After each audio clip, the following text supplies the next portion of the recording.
আপনারা অপেক্ষা করুন, 6 মাস পরে এই খালা মমতা থাকবে না,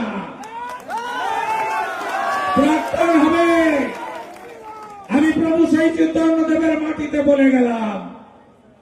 আমাকে বিজেপি বলেছিল আপনাকে হারাতে হবে ওকে। 64,000 মুসলমান ভোট নন্দীগ্রামে, 100 মমতা পেয়েছে। আমি হিন্দুদের ভোট নিয়ে মমতাকে 1956 ভোটে হারিয়েছি। এই মাটিতে দাঁড়িয়ে আমি বলে যেতে চাই, মমতা ব্যানার্জি প্রাক্তন হবে।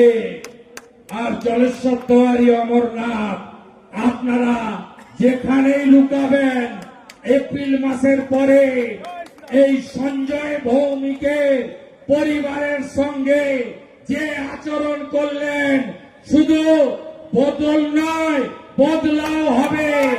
আইনি পথে বদলাও হবে।